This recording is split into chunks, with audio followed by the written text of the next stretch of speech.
G'day everyone and welcome to another CSBP Fertilisers Market Update. I'm Grey Johnston and joined again by Sales Strategy and Reliability Manager Ben Sudlow. Hello Ben. Good morning, Grey. Thank you. It is a good morning. It's always a great morning in the world of fertiliser, and we're back again by popular demand to talk about all the things that are happening in global markets and then how they're filtering down to what's happening here in WA. We caught up last week and it was Thursday last week when we recorded the video that went out Friday.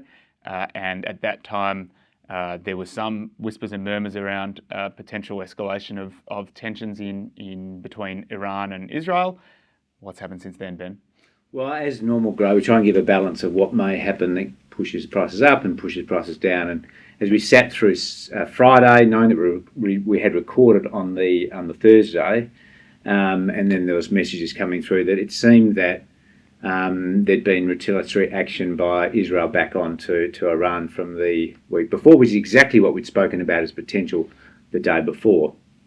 In that context, we were very nervous of what that might mean to urea prices, particularly given the significance of the Middle East on urea supply, as we spoke about last week. And we really wanted to let that play out in the market through over the weekend to see what the consequence might be to rising urea prices, as we thought could have been a high probability. Yep. And what's happened? How's it played out? Well, as most of you would have seen, I think the reaction over the weekend saw a sort of muted response, and the fears that how that might escalate to on Friday. And I know when I went home on Friday, I thought, crikey, how does the world look now with a possible major conflict in the Middle East? By Monday, things had calmed down, and I think because it was the weekend, the markets had taken a bit of a breather. And whilst there still was remain nervousness in the market, prices didn't respond as dramatically on the upside as we might have thought. In fact, they remained relatively flat. And what about things like shipping and freight rates that also impact the landed price here in WA?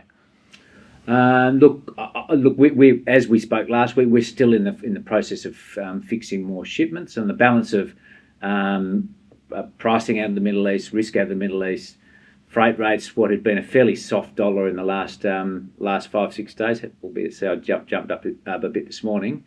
And costs of getting product through the ports, on the balance of that, costs of bringing product into WA had risen, and as a consequence of that, we've moved our price up a little bit in the last 7 days.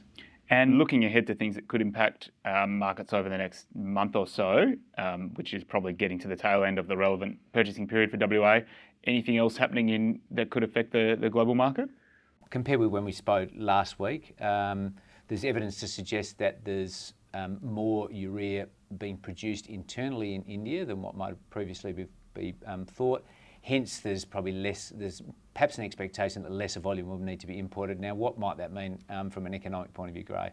Possibly excess supply in the global market and the price drifts down. Yeah, and then on the other side of that, in the last week, there's been market talk and evidence out of China. Not only the domestic China prices have increased, but as a consequence of that, there's looking like China re-entering the global export market is now going to be delayed further.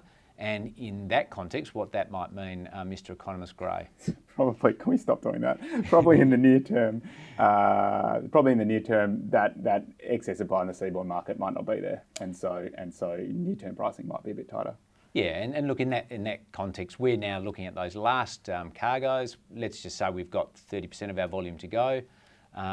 We are this week now going to be delaying those last purchases because clearly the demand in the local market has been pushed out. But in the next 2 weeks, those decisions have got to be made, and I think we sit back and our customers expecting, are they now going to know that they're going to need that nitrogen in June and in July? Probably not. Are they prepared to make the decision now? Possibly not. And in that context, we've got to make a decision. Do we buy that final 30%, final 20%, yep, final 10%, or in fact don't buy any at all, knowing that demand's actually not going to be there in late June and July? Thanks, Ben. Look, we understand that given the dry conditions, slow start to seeding, and the price risk that you talk about, that these are challenging decisions that growers are making at the moment as it relates to thinking about their in-season nitrogen At CSBP, we hope our account managers are as well equipped as any to help growers with thinking through those and preparing them for the rest of the season. So please, if you are thinking through those issues, get in touch with your account manager and we'll be able to provide that support. Also, we've got plenty of crop and compound that's been committed and is still to be collected. So please, in order to maintain a steady flow of product and meet your requirements for seeding, make sure you get in touch with your CSBP account manager and the customer service team and work with your carrier to arrange appointment and collection of product to ensure you've got it on hand ready for seeding. Thanks, Ben, again for that lovely balanced summary of all things happening in the global market.